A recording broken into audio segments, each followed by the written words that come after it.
Sexto ano, para nós então encerrarmos a nossa unidade sobre o Império Bizantino, nesta aula nós falaremos sobre a religião, a igreja no Império Bizantino. Então vamos lá para a igreja bizantina. Bem, a vida social das pessoas que habitavam o Império Bizantino, gente, era muito ligada à religião. Se vocês observarem a apostila de vocês, na página 24, vocês vão encontrar esse texto que ajuda a gente a entender isso. Vamos ler o texto da página 24. Os bizantinos, no decorrer da vida, estavam ligados a rituais religiosos. Após o nascimento de um filho, pais e outros familiares seguiam em cortejo até o templo ortodoxo, onde a criança seria banhada 3 vezes nas águas da pia batismal. Neste momento, ela recebia um nome e era então apresentada ao conselho de patriarcas. Os casamentos eram realizados na presença do patriarca, quando os noivos trocavam alianças. Os funerais, por sua vez, eram rituais divididos em 2 partes. Na primeira, o falecido, disposto em sua cama, voltado para Jerusalém e com um ícone que o protegeria até a outra vida, era exibido à família. Ao redor da cama, passavam os familiares chorando e lamentando a perda do ente querido. Após as despedidas, o corpo era conduzido ao cemitério e sepultado. Os homens da família passavam a noite vigiando o túmulo para impedir que maus espíritos impedissem a chegada da alma do falecido ao outro mundo. Nós vamos ver daqui a pouco, então, que a igreja que vai existir lá no Império Bizantino, que vai predominar no Império Bizantino, era chamada de Igreja Ortodoxa. Nós vamos ver como é que ela vai nascer. Mas antes disso, percebam que a vida das pessoas estava ligada à igreja do início ao fim. Do nascimento, quando logo após nascer, ela é batizada na igreja. Depois, ao se casar, na metade ali da sua vida, ela vai se casar, ela se casa também na igreja. E quando morre também, é feito ali os rituais religiosos. Bem, essa igreja ortodoxa que vai predominar na região do Império Bizantino, ela tinha uma influência muito grande da cultura grega e ela vai predominar em todo o território. Então ela adotou vários rituais e organizações que eram diferentes da Igreja de Roma, que é aquela que é mais tradicional, que é aquela que nós vimos anteriormente, que nasceu lá no Império Romano do Ocidente, que inclusive se tornou a religião oficial do Império Romano do Ocidente antes de ser invadido pelos povos bárbaros. Como o território é muito grande, gente, e lá houve as invasões bárbaras e tudo mais, com o passar do tempo começaram a ter as diferenças nas interpretações religiosas e esses grupos começam a ficar cada vez mais diferentes. Muitas discussões vão acontecer por conta de distintas interpretações dos textos bíblicos, tá certo? E aí eu vou destacar aqui 2 discussões importantes que aconteceram naquela época que teve consequências também muito importantes. Então, tinham 2 correntes de doutrinas lá no Império Bizantino que para os romanos, para a igreja romana, era considerada uma heresia, ou seja, algo pecaminoso. A primeira delas, que lá no Oriente era defendido e no Ocidente, na igreja do Ocidente não, era a iconoclastia, o grupo dos iconoclastas. Icone é de imagem, então iconoclastia ou os iconoclastas vem de imagem. Esse grupo queria proibir o culto dos ícones, ou seja, o uso das imagens nas igrejas e nos cultos, tá certo? Nas missas, nas cerimônias.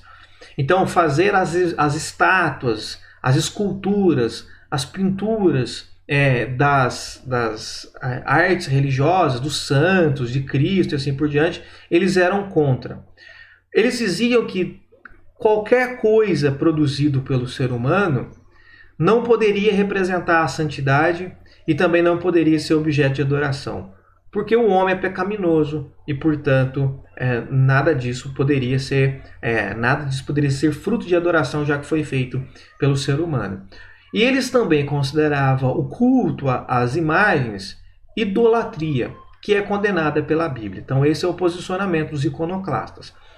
O problema é que chegou uma certa altura que os iconoclastas começaram a ficar muito radicais, a ponto de invadir muitas igrejas para destruir as imagens. Portanto, eram conflitos que eram bastante intensos. Já um outro grupo era o do monofisistas. Esse grupo negava a Santíssima Trindade, ou seja, que Deus é único, mas ele é três pessoas distintas, o Pai, o Filho e o Espírito Santo. Por que eles negavam essa trindade, essas três pessoas distintas? Porque na interpretação deles, Cristo não tinha uma natureza humana. Cristo tinha apenas a natureza divina. Então, eles, além de negar a Santíssima Trindade, também negavam que Cristo tinha natureza humana. Todas essas diferenças de interpretações começam a gerar conflitos entre a Igreja de Roma e a Igreja de Constantinopla. E esses conflitos começaram a ficar cada vez mais intensos. Até que chegou uma hora que acabou ocorrendo uma separação dessas igrejas. Esta separação do cristianismo, que até então era único, veja, a palavra católica, ou a Igreja Católica que existia até então, era única, era universal. A palavra católica significa universal, porque para eles, embora tivesse algumas diferenças dentro da Igreja Católica, era uma igreja única, uma administração única. Agora, nós tivemos então a separação. Esta separação vai ser chamada de cisma religioso ou cisma do Oriente de 1054. Então, agora nós temos duas igrejas. Nós temos a Igreja Católica Apostólica Romana, que é essa que predomina no Brasil, tá certo? Que tem a sede em Roma, certo? Hoje no Vaticano, mas dentro de Roma. Toda a liturgia, todas as cerimônias eram feitas em latim e o líder é o Papa, é chamado de Papa. Então, o líder da Igreja Católica Apostólica Romana, o Papa. Agora, lá no Império Bizantino, o que vai predominar é essa segunda igreja, então, que se separou, que é chamada de Igreja Ortodoxa Grega. A sede dela vai ser em Constantinopla, a capital do Império Bizantino. Toda a liturgia, todas as cerimônias eram feitas em grego. Então, enquanto a Igreja Católica Apostólica Romana tinha sede em Roma, a Igreja Ortodoxa Grega tem a sede de Constantinopla. Enquanto a Igreja Católica Apostólica Romana tinha sua liturgia, os rituais em latim, a Igreja Ortodoxa Grega fazia os rituais, a liturgia em grego. Na Igreja Católica Apostólica Romana, o líder é chamado de Papa e aqui o líder é chamado de Patriarca, certo? Bem, então houve essa separação. Não demorou muito, gente, lá 1453, quando nós chegamos em 1453, o Império Bizantino já tinha enfraquecido bastante e ele vai ser saqueado e invadido por turcos, venezianos e árabes, mas sobretudo por turcos, os turcos otomanos.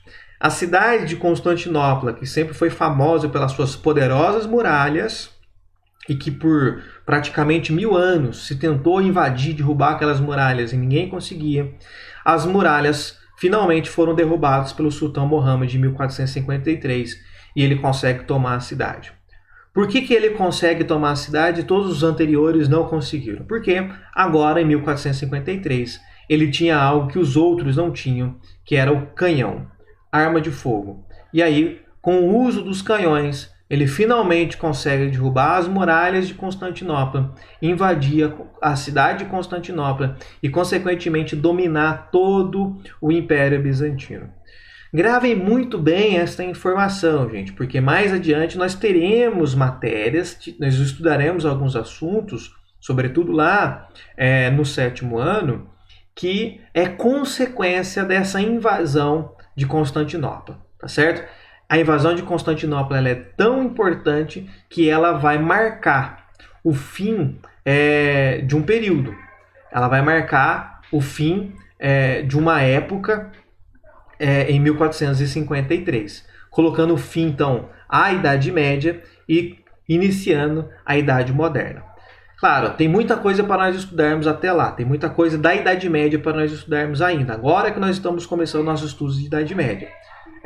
Mas a queda de Constantinopla é tão importante que ela marca o fim da Idade Média e inicia a Idade Moderna, que nós estudaremos no ano que vem, no 7º ano. Portanto, essa matéria é muito importante e vocês vão precisar dela no ano que vem.